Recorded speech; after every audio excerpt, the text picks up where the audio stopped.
Haleluya. Tuko pamoja, tuko tayari.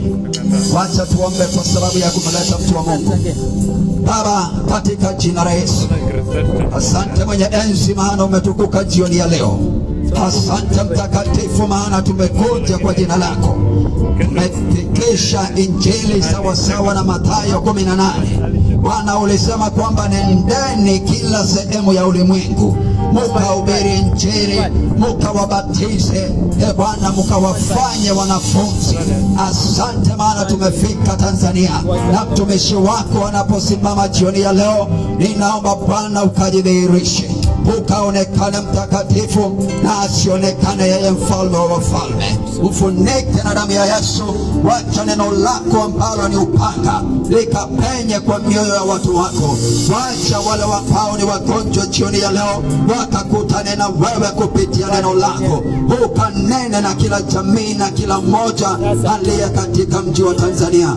Asante Ebeneza, tumekualika sasa Bwana, nena nasi na ufungue watu wako, ni katika jina safi la Yesu tunaomba tukiamini. Somebody say amen. Amen. Karibu sana mtu wa Mungu, unena na watu wa Tanzania. Amen. Haleluya. Amen. Mkono wako ni mkuu sana. Mungu, unaweza tena. Mkono wako ni mkuu sana. Wewe Mungu,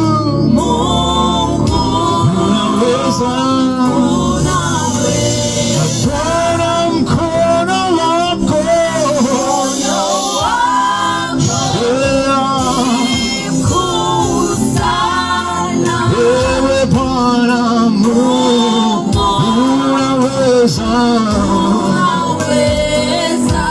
Sema Mungu, unaweza. Wewe Mungu, unaweza, unaweza. Mkono wako ni mkuu sana. Wewe Mungu, unaweza, unaweza. Wala sana. Mkono wako ni mkuu sana. Mungu, unaweza. Mtakatifu, wewe usemaye ya kwamba mkono wako sio mfupi usiweze kuokoa, tunaomba ya kwamba Bwana, mkono wako ambao ni mrefu ukafikie Tanzania jioni ya leo katika jina la Yesu Kristo. Hebu muongezee Bwana makofi mazuri katika jina la Yesu Kristo. Bwana Yesu asifiwe. Haleluya. Haleluya. Amen. Basi kuna sababu kwa nini Mungu ametuwezesha kama kundi tukapata vyombo ambavyo vinaweza penyeza sauti hadi kwenye nyumba za watu. Kwa hivyo kama uko na kusudi ya kwa sababu ama una sababu yako binafsi ambayo unahisi ni kuu sana ya kwamba hujaweza kufika kwa sababu fulani, basi Mungu ametuwezesha kuhakikisha kwamba siku ya mwisho itakapofika hautasema sikuwasikia wale vijana. Haleluya. Kwa hivyo tu mahali popote ulipo, tuna kusalimu mara tena kwa jina la Yesu Kristo, tukialika umakinifu wako mahali hapa katika jina la Yesu Kristo. Bwana Yesu asifiwe. Na kwa sababu muda wetu umesonga sana, sitakuwa na muda mrefu wa kusema neno, ila tu nitasema tu kwa wakati unaofaa, kwa muda mfupi sana, lakini to direct to the point, na tuombe na tumalizie kwa utukufu wa jina la Bwana. Bwana Yesu asifiwe. Mimi kwa jina ni Isaac, nimeokoka, nampenda Bwana. Nashukuru Mungu kwa sababu ya kupewa kibali na nafasi ya kusimama mahali hapa kwa utukufu wa jina la Bwana. Bwana Yesu asifiwe sana. Na pia tunashukuru kwa sababu ya kiongozi wa kundi hili ambaye ni Apostle Josephat Mwaura, ambaye Mungu ameweka vision hii katika moyo wake, na kwa sababu hii siku kama ya leo tumefika mahali hapa kwa utukufu wa jina la Bwana. Bwana Yesu asifiwe sana. Kitabu cha Mathayo mlango wa 8 kuanzia mstari wa 5. Mathayo 8 kuanzia mstari wa 5. Mathayo mlango wa 8 kuanzia mstari wa 5. Yes. Maandiko yanasema hata alipoingia Kapernaumu, yes, akida mmoja alimjia, akamsihi, akisema, yes, Bwana, mtumishi wangu amelala nyumbani, yes, mgonjwa wa kupooza, yes, anaumwa sana. Yesu akamwambia, nitakuja nimponye. yes. Yule akida akamjibu, akasema, Bwana, mimi sistahili wewe uingie chini ya dari yangu, yes, lakini sema neno tu, sema, na mtumishi wangu atapona. Yes.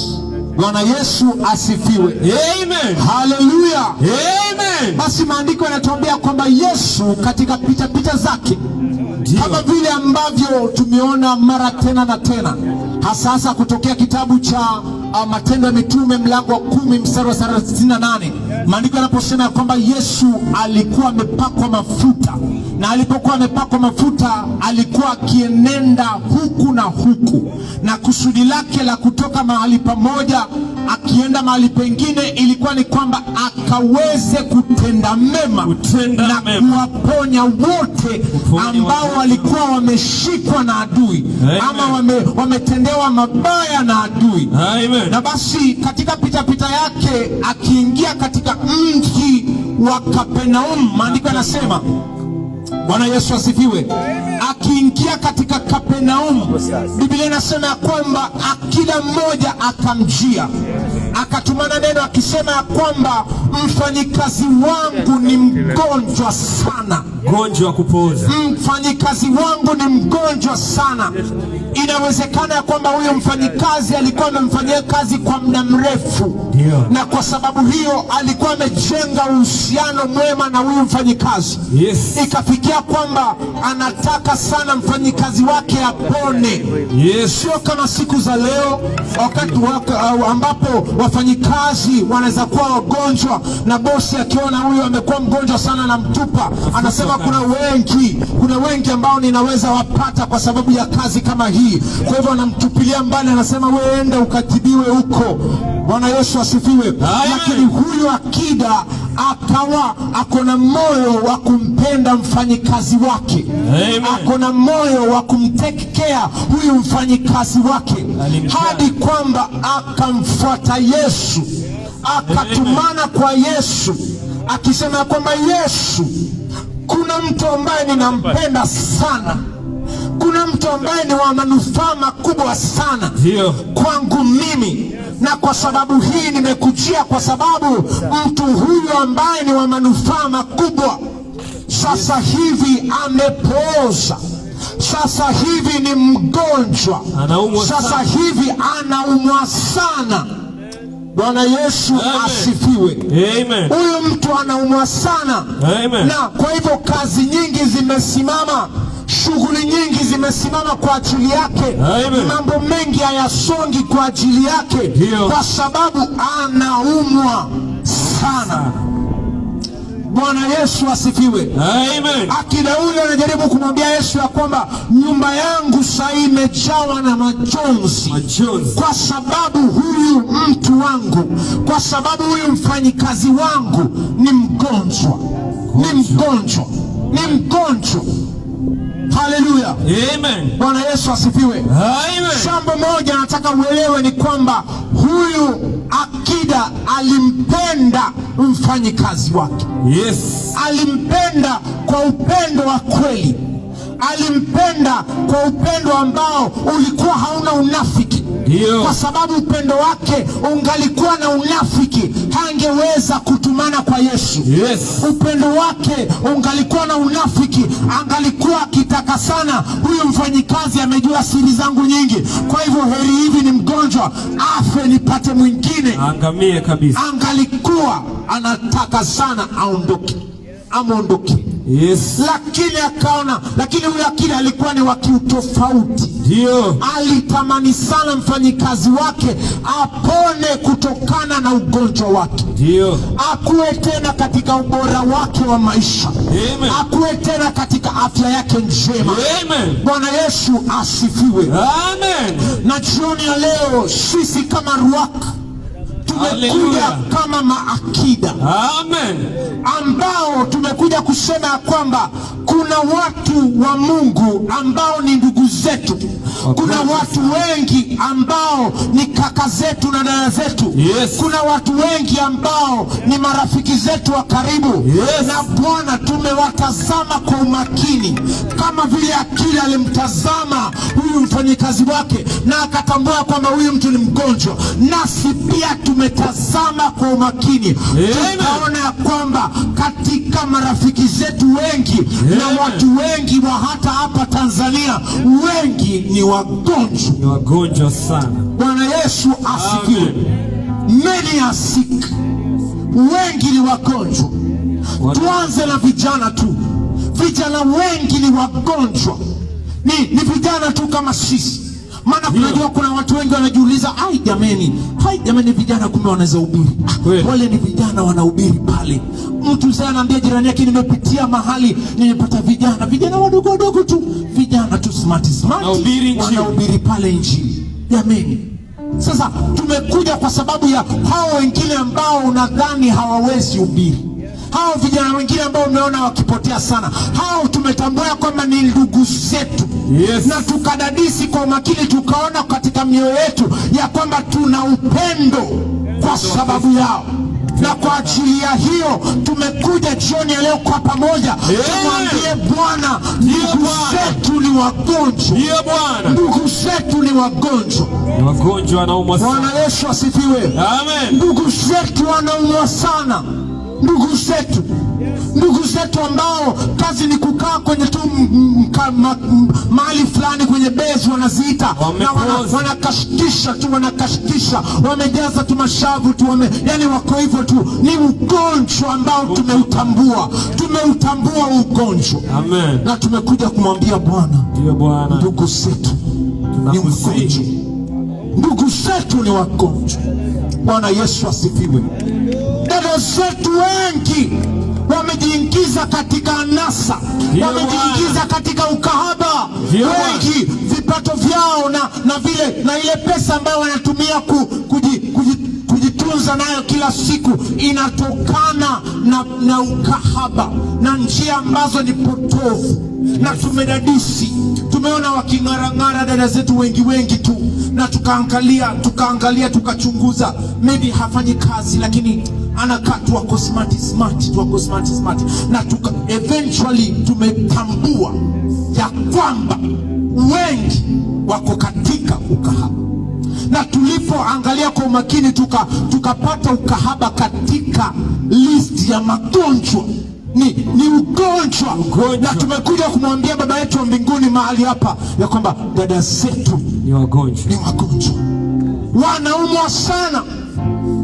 Tumeangalia kwa makini tukaona ndoa nyingi, badala ya furaha watu wengi wanakutana kanisani, wanafanya harusi. Siku ya harusi inakuwa ni vigelegele na shangwe. Inakuwa ni kwamba mimi sitawahi mtesa, sitawahi fanya nini, sitawahi mpiga. Lakini ndoa nyingi siku ya leo ni ngumi tu katika hizo nyumba. Ni vita tu baada ya vita. Tunaona ya kwamba ndoa hazisimami. Watu baada ya miezi 6 wameshatengana. Tumeangalia kwa umakini na tukaona ya kwamba ndoa nyingi zina ugonjwa. Na tumekuja kumwambia Baba mbinguni, ndoa zetu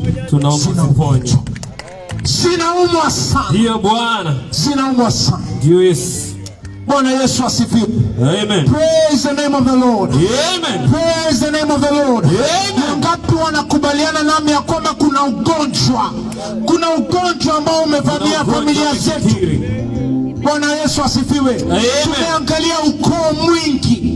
Watu wengi hapa ukiwauliza ukoo wenu uko vipi, ukiwauliza watu wenu ukweli wako ama ni wewe unanga watu wenu, watu wengi watakwambia kwamba jamani, wengi tumezika, wengi wanaondoka tu, kila mwaka tunazika. Tumechunguza tukatambua pia katika ukoo kuna ugonjwa. Amen. Na tumekuja kwa Bwana, maana tumetafuta kati ya madaktari, tumetafuta kati ya wajuzi, watu ambao wana ujuzi, watu ambao wana hekima nyingi. Tumeangalia ni nani ambaye anawezana na ugonjwa huu, tukakosa kati ya wote, na tukaona tumwendee Yesu, huyu Yesu wa Nazareti ambaye anaweza mambo yote. Tumwambia kwamba Bwana, waponye. Kuna ugonjwa kwetu, kuna ugonjwa katika Tanzania yetu, kuna ugonjwa. Bwana Yesu asifiwe. Ukiangalia jinsi tu vile ambavyo mji unakaa, mji kwa kutazama tu unajua kwamba huu mji uko na ugonjwa. Ndio maana mahali ambapo Mungu amepaponya huwa kama vile ambavyo katika kitabu cha 2 Kings kinaongelea mahali ambapo maji yalikuwa yako ni kama sumu, hayawezi nywewa, si mazuri. Ulikuwa unazaa mapoza. Thank you. Ulikuwa unazaa mapoza hadi Elisha alipofanyia mchanga kitu, akaenda akamwaga chumvi katika mahali ambapo the source point of water, akaenda akapamwaga chumvi. Amen. Ndiposa pakapona. Na pia tukiangalia setup ya Tanzania, panapaswa pawe pameinuka manyumba ambayo ni dhabiti, panapaswa pawe pameinuka manyumba ambayo yanamtukuza Mungu. Lakini tuko katika udhaifu na tuko katika uchochole kwa sababu ya ugonjwa. Yesu akamwahidi akida, akamwambia nitakuja nimponye. Akida akaangalia, akaona shughuli za Yesu ni nyingi, akaona huyu jamaa huyu anahitaji urgent attention. Akatumana tena akamwambia Yesu, tumana neno tu. Yes, sema neno na mtumishi wangu atapona. Akasema hii kitu inahitaji urgent attention. Kwa hivyo Bwana, tunakuomba tu mahali ulipo, tunajua kule una kazi, lakini Bwana tusema neno moja. Sema neno. Na hilo ndilo ombi ambalo tumekuja kumwambia Bwana jioni hii. Bwana, kwa sababu ya vijana wa Tanzania, sema neno. Kwa sababu ya wamama wa Tanzania, Bwana tunakuomba, sema neno. Kwa sababu ya wazee wa Tanzania, Bwana tunakuomba, sema neno. Kwa sababu ya ndoa za watu wa Tanzania, sema neno. Tumekuja kusema Bwana, sema neno. Bwana Yesu asifiwe. Kitabu cha Zaburi 107 mstari wa 20, tumalizie na hapo. 107 shada kasopeta ina Zaburi 107 shada telamante, in the name of Jesus Christ. Zaburi 107 mstari wa ngapi? Mstari wa 20. Mstari wa 20. Mwandiko anasema, yes, hulituma neno lako, huwaponye, yes, huwatoa katika maangamizo yao. Yes. Ulituma neno lake, huwaponya, huwatoa katika maangamizo yao. Na huwatoa katika maangamizi yao. Na wamshukuru Bwana, yes, kwa fadhili zake, yes, na maajabu, yes, yake kwa wanadamu. Asante. Achia hapo. 107 na mstari wa 20 ya Zaburi nasema kwamba Bwana hulituma neno lake, nalo hilo neno huwa linaenda linawaponya watu wake na kuwatoa kwa maangamizi, na kuwatoa katika maangamizi. Hallelujah. Meaning that the Lord is ever willing to send send a word. Ndiyo Bwana. Bwana wana utayari wa kutumana neno. Yes. Akiona mahali ambapo kuna ugonjwa, yes, Bwana yu tayari, yes, kutumana. Na kwa hivyo hata jioni ya leo, huyo Mungu ambaye tumemleta, huyo Mungu ambaye tumekuja kusema habari zake, yes, ako tayari kutumana neno kwa sababu ya kushughulikia magonjwa yaliyo. Hallelujah. Katika jina la Yesu Kristo. Amen. Nasi kwa sauti moja tunasema ya kwamba ewe Bwana, sema neno. Bwana Yesu asifiwe. Amen. Sema neno, ndiyo ombi ambalo tunainua jioni ya leo. Bwana Yesu asifiwe. Amen. Mahali popote ulipo, ukitambua ya kwamba una mahitaji, una uhitaji fulani, kuna vile tunahisi ya kwamba maisha yako, yes, hayako sawa, yes, maisha yako hayaendi sawa, maisha yako hayaendi vizuri, basi jioni ya leo ninakuita ukaungane pamoja nasi katika ombi hili. Maana mahali ambapo watu wawili watatu wamekusanyika kwa ajili ya Bwana, Bwana yupo na yupo kujibu katika jina la Yesu. Hallelujah. Na lako sana tikalibu. Tunakuita kwa jina la Yesu Kristo ya kwamba jina lako Bwana. Bwana akaseme neno kwa ajili yako. Bwana akatamke neno kwa ajili ya familia yako. Bwana akatamke neno kwa sababu ya ndoa yako. Bwana akatamke neno kwa sababu ya vijana wa maeneo haya. Jioni ya leo, kwa hizi dakika 10 ambazo tumesalia nazo mahali hapa, tunataka tuinue sauti ya maombezi, sauti ya maombezi, sauti ya maombezi. Kuna watu wengine hawawezi hata okoka kwa sababu wako katika hali ya magonjwa ambayo yamewakandamiza sana. Yani hata akili zao zimejaa sauti, zimejaa tu sauti nyingi za kuwachanganya. Wanahitaji kuponywa akili zao, ndiposa waelewe hata vile ambavyo neno la Bwana linasema. Lakini ashukuriwe Mungu ambaye jioni ya leo anatumana neno la uponyaji, anatumana neno la kuweka huru katika jina la Yesu Kristo. Shala katana na malabasila taliana shila na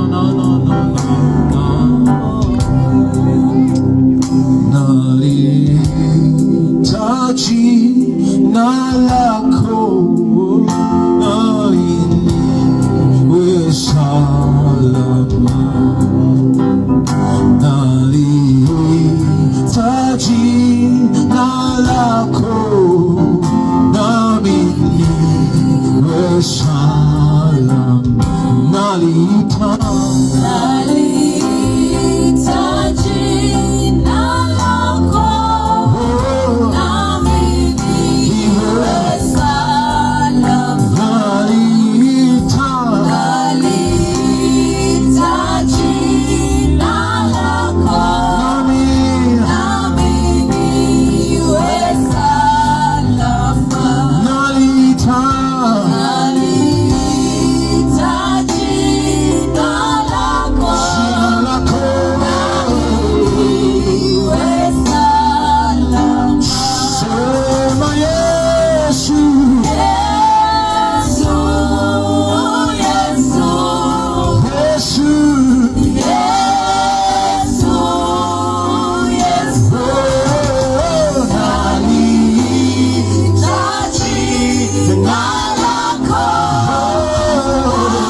Salamande busa. Sepala tebebebe sialaba. Akana makaya da balusa. Eshabala zadibe lebebe sialata. Akayana makatobo sepetele mando. Ala zapata limene kota lima sapela. Shama mama mama mama mama mama. Setetetetele sialala. Lekota mana masialatea. Lepo salabala sadibalatea. Shama katala baratalimas. Alebe sakotoba. Shama mama mama mama mama sabia. La paratoso zakatali lebesialata. Shekete katosela bata. La prabosa katola baratiliesialatea. La papa papa baba setele mene musa. La katana manda balada setele baba. La tata basela balabo. Shakata mana setele baba. Le paratoso zubala silebete. Le papa baba baba setele baba. Le kosa palaba shalabata. Le shokoto besikote la. Shama katole sialata. La makata baba baba baba. La parasoto balaba selaba.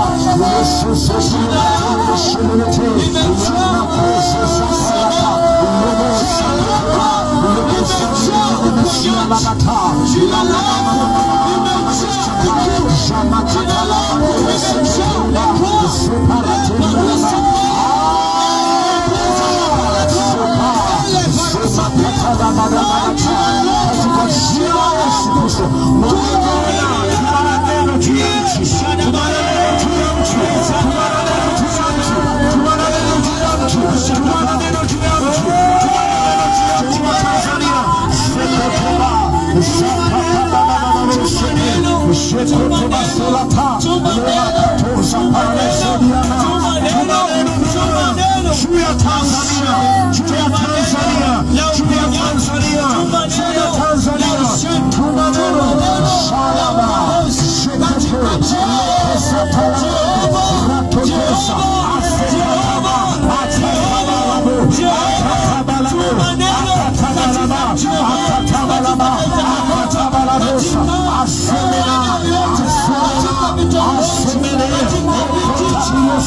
Ancient of days,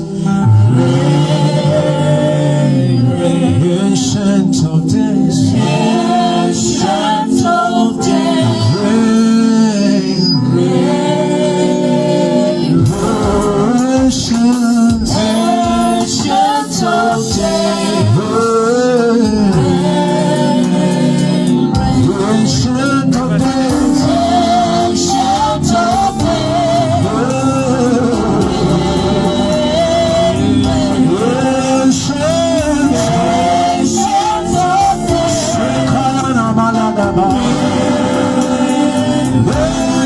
ancient of days,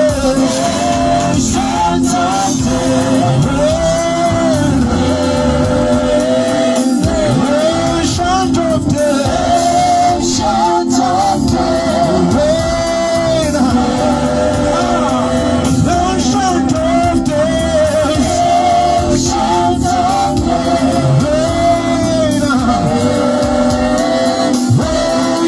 ancient of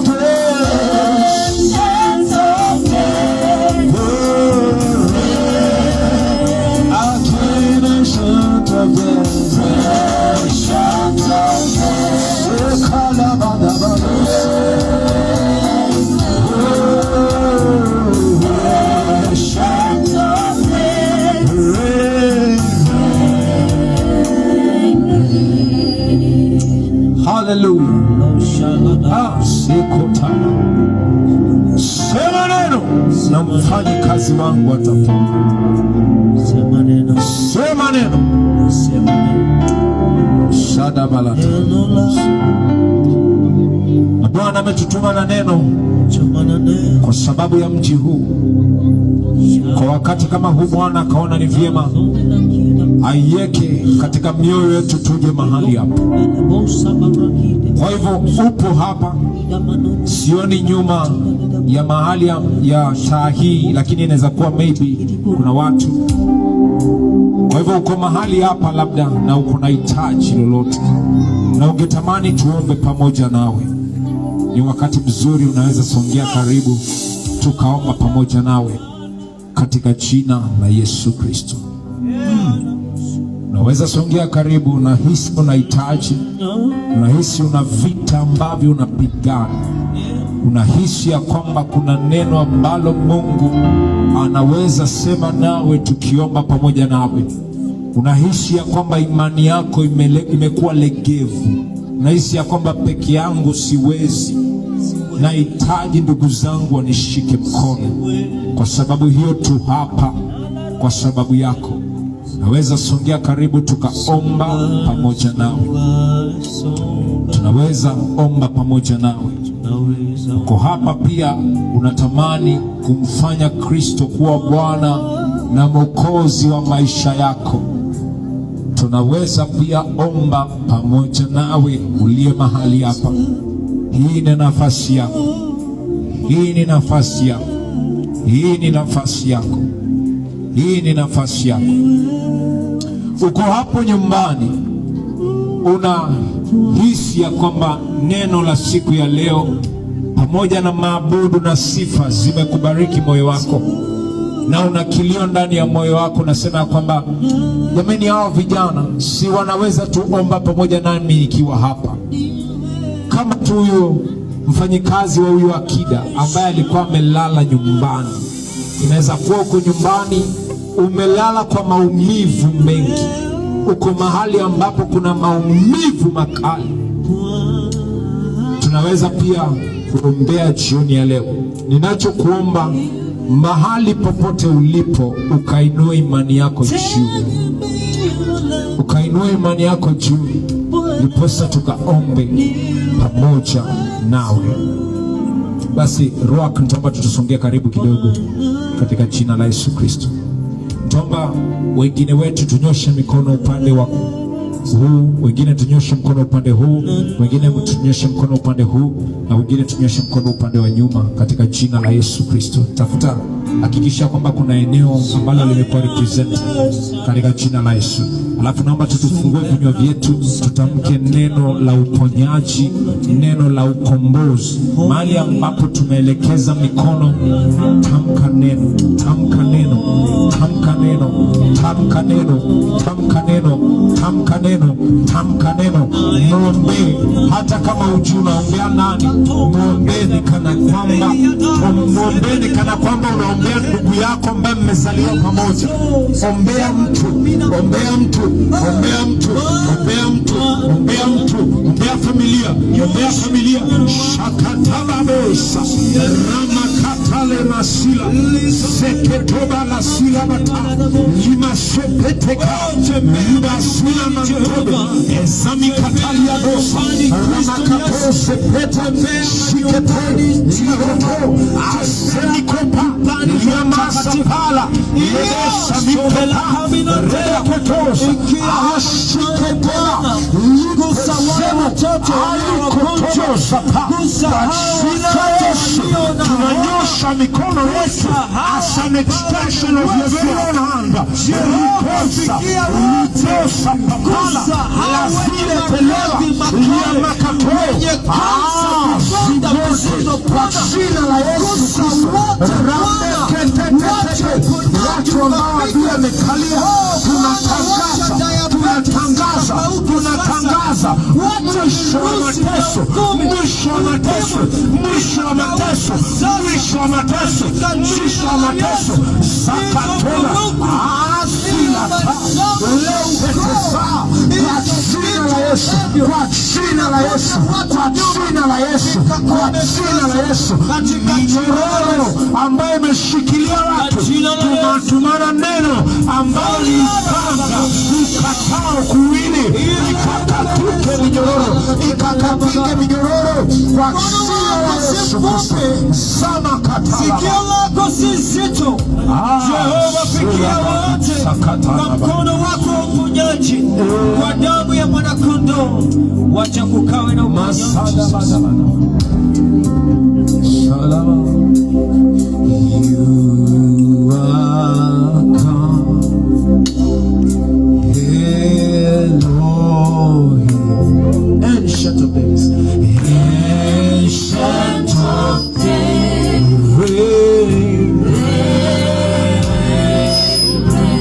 there is none like you.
Asante maana neno lako umelituma na Bwana linapenya likiwaponya. Asante kwa majira na masaa ambayo Bwana umetuma neno lako lenye uwezo, lenye nguvu. Maandiko inasema kwamba neno lako ni upanga, na Bwana wote walioamini katika maombi ya jioni ya leo, Bwana anatangaza kwamba uponyaji huu Yesu umewafikia. Kila udhaifu waliokuwa nao natangaza unafika mwisho. Wote waliofika karibu kukata tamaa, Bwana anatangaza wanapona. Wote walioko katika mwisho wao, Bwana unakuwa mwanzo mpya. Natangaza kila mahali ni wamepooza, Bwana kunakuwa na uponyaji. Asante mtakatifu, asante Mungu mwenye enzi. Ninatangaza kwa mamlaka ya jina la Yesu, ninatangaza kwa uwezo na kwa kazi ya msalaba, hata wale wanakaa kama wastahili Bwana, ukawastahilishe jioni ya leo, na wakapokea sehemu ya neno ambalo Bwana limeombwa mahali hapa. Ponyaji ukawe sehemu yao, na nguvu za kiungu zikashuke katika majumba zao. Asante maana utafanya kazi kuu katika mji wa Tanzania, na Bwana watauona wokovu wako. Nawaombea wote ambao wameinua imani zao, Bwana uponyaji huu ukawafikie. Waliona upooza na udhaifu wa kila aina, natangaza Bwana, kuna urejesho mpya, kuna nguvu mpya ambayo inapenya katika mioyo yao. Asante maana umetenda ishara na miujiza. Asante maana umewashughulikia. Katika jina la Yesu tunaabudu na kuomba, amen. Pigia Yesu makofi. Tunamshukuru Bwana sana kwa sababu ya kipindi hiki. Asante mtu wa Mungu kwa sababu ya neno ambalo umeletea watu wa Kariakoo, sawa sawa na vile Bwana alivyonena pamoja nao. Basi nasi tunatangaza na kuweka muhuri ya kwamba alichosema Bwana, neno lake ni kweli na ni amina, na wote walioamini, maandiko inasema kwamba walipokea sehemu yao. Maana siku zote Yesu alipomaliza kuomba, ama alipokuwa ameombea mtu, alikuwa anamwambia kwamba basi imani yako imefanya nini? Imekuponya. Haleluya. Basi kwa kipindi hiki ningependa kumkaribisha mtu wa Mungu ambaye ndio kiongozi wetu wa hiki kikundi. Nilikuwa amekimbia mahali kidogo kwa ajili ya huduma, na saa hii ameunganika pamoja nasi. Basi wacha nimkaribishe akatusalimie. Tanzania, Bwana Yesu asifiwe. Haleluya. Wale wako mbele yangu na wale wako nyuma, Bwana Yesu asifiwe. Haleluya. Je, mahali hapa kuna uzima? Haleluya. Tunamshukuru Bwana kwa neno lake. Tunamshukuru Bwana kwamba ametuwezesha kukanyaga mahali hapa. Bwana Yesu asifiwe. Akamwambia Yoshua, popote utakanyaga mahali hapo nimekupatia. Hatujakuja kumiliki hili shamba, lakini tumekuja kuweka beacon ya kiroho ya kwamba Mungu wetu anatenda jambo jipya kwa ajili ya wakazi wa Tanzania, ya kwamba Bwana anabadilisha maisha ya watu, ya kwamba maisha ya watu hayatabaki sawia. Haleluya. Na basi ikiwa siku ya kwanza, tunamshukuru Bwana sana. Tunajua siku mbili zilizo mbele yetu Bwana atatenda jambo. Amen. Nikipenda brother Boni anisomea andiko liko hapa, alafu tuombe, alafu tumalize. Bwana amenielekeza kwa njia fulani. Bwana Yesu asifiwe. Natamani sana tusome Danieli 9 mstari kuanzia tuseme 4. Danieli 9 na 5. Bwana Yesu asifiwe. Ruach family, tumekuja kuomba, si ndio? Ndio. Tumekuja kuombea Voi yetu. Tunaamini ya kwamba huyu Bwana mwaminifu anaendelea akileta mageuzi. Bwana Yesu asifiwe. Na maandiko yanasema kwamba kanisa litapona tukiomba, ndoa zitapona tukiomba, nchi utapona tukiomba. Bwana Yesu asifiwe. Na hivyo tunapoinua sauti yetu hatupotezi wakati. Tunajua ya kwamba yule ambaye halali wala hasinzii anafanya kazi yake, analifuata neno lake ili kulitimiza katika jina la Yesu Kristo. Haleluya. Amen. Danieli 9. Danieli mlango wa 9 mstari wa 4. mstari wa 4 inasema, Yes. Nikamwomba Bwana Mungu wangu. Yes. Nikaungama. Naomba uanzie mstari wa 3. Mstari wa 3 inasema, Yes. Nikamwelekezea Bwana Mungu uso wangu ili kutaka kwa maombi, yes, na dua, pamoja na kufunga, na kuvaa nguo za magunia na majivu. Ndio. Nikamwomba Bwana Mungu wangu. Yes. Nikaungama. Nikasema, yes, Bwana Mungu mkuu, yes, mwenye kutisha, ashikae magano, yes, na rehema kwao wampendao, yes, na kuzishika amri zake. tumefanya dhambi, Yes. tumefanya ukaidi, Tumefanya ukaidi. tumetenda maovu, Tumefanya maovu. tumeasi, Tumeasi. naam, hata kwa kuyaacha maagizo yako Hata kwa kuacha maagizo yako na hukumu zako. na hukumu zako. Bwana Yesu asifiwe. Amen. Maandiko yanasema kwamba Danieli alikuwa anatafuta ukombozi wao, ya kwamba Danieli alikuwa amegundua ya kwamba wakati wao wa kukaa utumwani umeisha. Dio. Ya kwamba imefika wakati sasa waweze kurudi mahali ambapo Mungu aliwapangia. Amen. Mahali pa pumziko, Amen. mahali pa kujenga manyumba na kuishi ndani, Amen. mahali pa kulima mashamba na kuvuna. Amen. Imefika wakati ambapo wakati wa utumwa umekwisha. Naye akajua njia moja ya kuregea kule kwao ni kwa kuungama dhambi zao na kutubu dhambi zao. Wapendwa, pengine unajiuliza, mimi sijatenda dhambi ama mimi natembea kwa usawa. Lakini nataka uelewe kwamba kuna wandugu, kuna wadada, kuna watu ambao wametenda dhambi tofauti tofauti.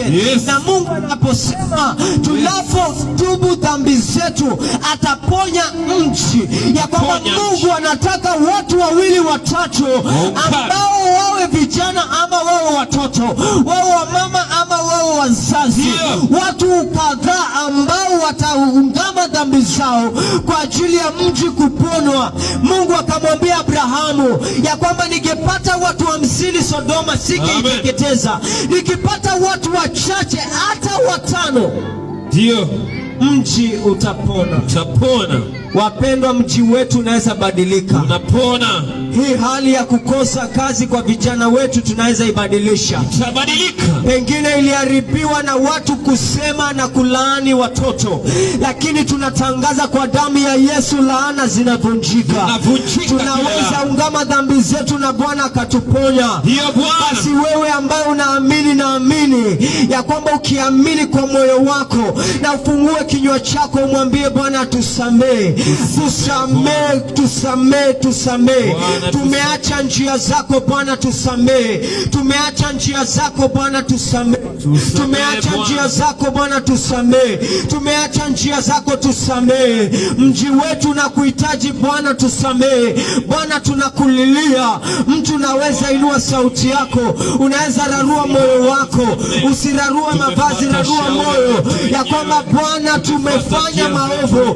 Bwana samee wakazi wa Voi. Bwana tusamee sisi wakazi wa Taita Taveta.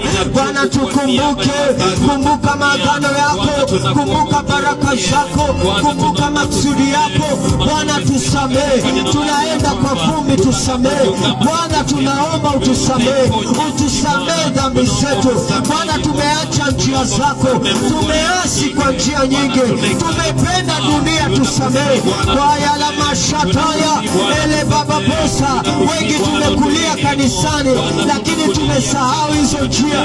Tunakulilia Bwana tusamee. Bwana tunakulilia wewe kama msaada wetu, tusamee, tusamee, tusamee, tusamee, tusamee Bwana Jehova, tusamee Bwana, tusamee Bwana, tusamee.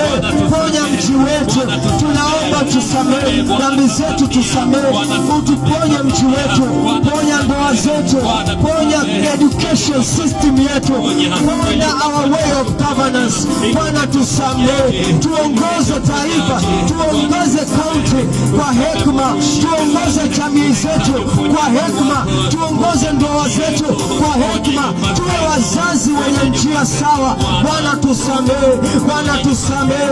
Ponya mji wetu, wacha vijana njia zao zikageuke, watu maksudi yao yakabadilike, njia zetu zikabadilike, tukakuelekea wewe, tukakimbilie kwako.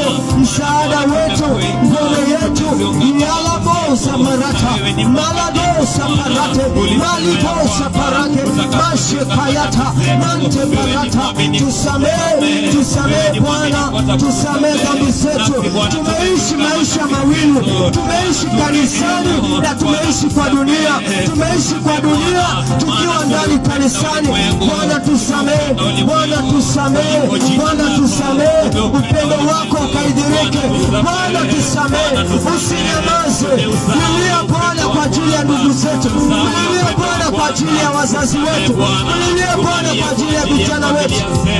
Tunalia kwa ajili ya ndugu zetu. Tunaomba Bwana Mungu wa rehema, Mungu wa rehema, ili ukapate kuiponya ili ukapate kuiponya mji wetu. Msaada wetu uko kwako, msaada wetu watoka kwako, tumaini letu linatoka kwako. Vijana wetu watabadilika. Umesema kwa neno lako, tunapokuinua juu utavuta watu kwako. Vijana watatoka mangoni, vijana watatoka kwa Benza, vijana watatoka kwa Jaba, vijana watatoka kwa Makale, vijana wanatoka kwa mipango ya kando. Bwana tusamehe, Bwana tusamehe. Jehova turehemu, Jehova turehemu, Jehova turehemu. Turehemu Yesu. La la mashaya.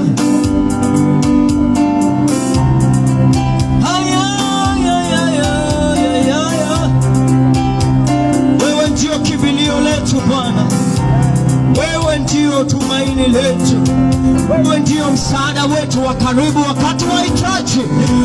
Wenye haki watakimbilia neno lako na watakuwa salama. Wenye haki sisi tutakimbilia jina lako na tutakuwa salama. Magonjwa yatainama tunapokutafuta Bwana. Tunapogeuza mioyo yetu kwako, mambo yanakuwa mepesi. Wewe ndio wokovu wetu Bwana. Tumependa pesa zaidi. Bwana tusamehe. Tusamehe Bwana. Tusamehe. Tumeupenda ulimwengu Bwana, tusamehe. Tusamehe Bwana. Sisi ni wakosaji. Tusamehe Bwana. Tumepungukiwa. Bwana tusamehe. Hallelujah manta bana baba busa. Hakuna wakufanana na Yesu, wakufana. Hakuna wakufanana na Jehova. Hakuna wakufanana naye. Hakuna wakufanana na Mesia. Hakuna wakufanana naye. Hakuna wakufanana na Bwana. Hakuna wakufanana naye.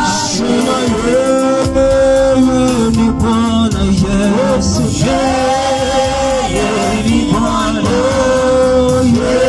Yeye ni Bwana. Hakuna wakufanana naye. Yeye ainua. Yeye ainua. Yeye ainua. Hakuna wakufanana naye. Sema yeye akomboa Bwana. Yeye akomboa. Shalom Barushatela. Umekatana. Umekuzana. Sema yeye arejesha Bwana. Yeye arejesha. Yeye arejesha. Hakuna wakufanana naye. Sema yeye arejesha Bwana. Yeye arejesha. Yeye arejesha. Hakuna wakufanana naye.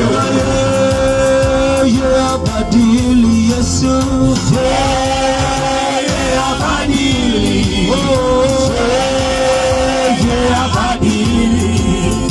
Hakuna wakufanana naye. Sema yeye ainua Yesu. Yeye ainua.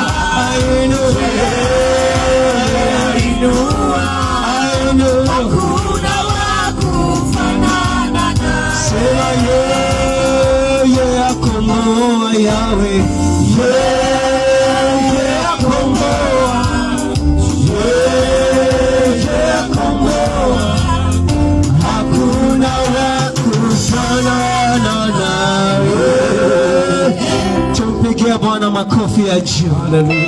Shangwe na vigelegele, shangwe na vigelegele, shangwe na vigelegele. Come on, come on. Shangwe na vigelegele, shangwe na vigelegele. Pigia Bwana shangwe. Hallelujah. Pigieni Bwana vigelegele, vigelegele kwa furaha. Pigieni Bwana vigelegele, vigelegele kwa furaha. Vigelegele kwa furaha. Pigieni Bwana vigelegele, vigelegele kwa furaha. Pigieni Bwana vigelegele, vigelegele kwa furaha. Pigieni Bwana vigelegele, vigelegele. Pigieni Bwana vigelegele, vigelegele kwa furaha. Pigieni Bwana vigelegele, vigelegele kwa furaha. Pigieni Bwana vigelegele. Pigieni Bwana vigelegele, vigelegele kwa furaha. Pigieni Bwana vigelegele, vigelegele kwa furaha. Pigieni Bwana vigelegele, vigelegele kwa furaha. Pigieni Bwana vigelegele, vigelegele kwa furaha.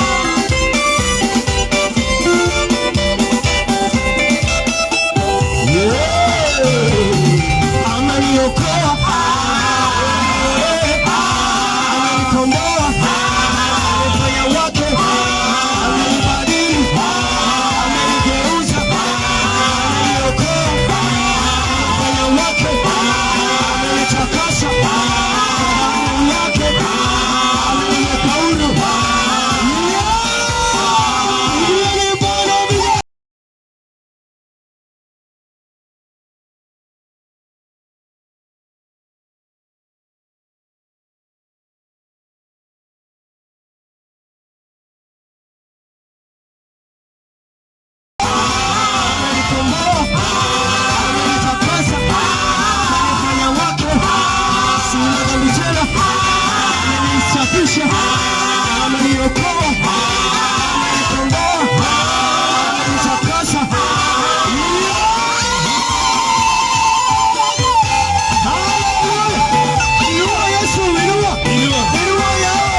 Asifiwe. Asante kwa wote ambao wamekuwa kitufuata online. Bwana wabariki sana. Asante, na neema ya Bwana iwafikie popote mlipo, na pasiwe na mapooza kati yenu katika jina la Yesu Kristo. Tukutane tena kesho saa 11 tutakuwa hapa. Tafadhali usikose kupatikana kesho. Bwana Yesu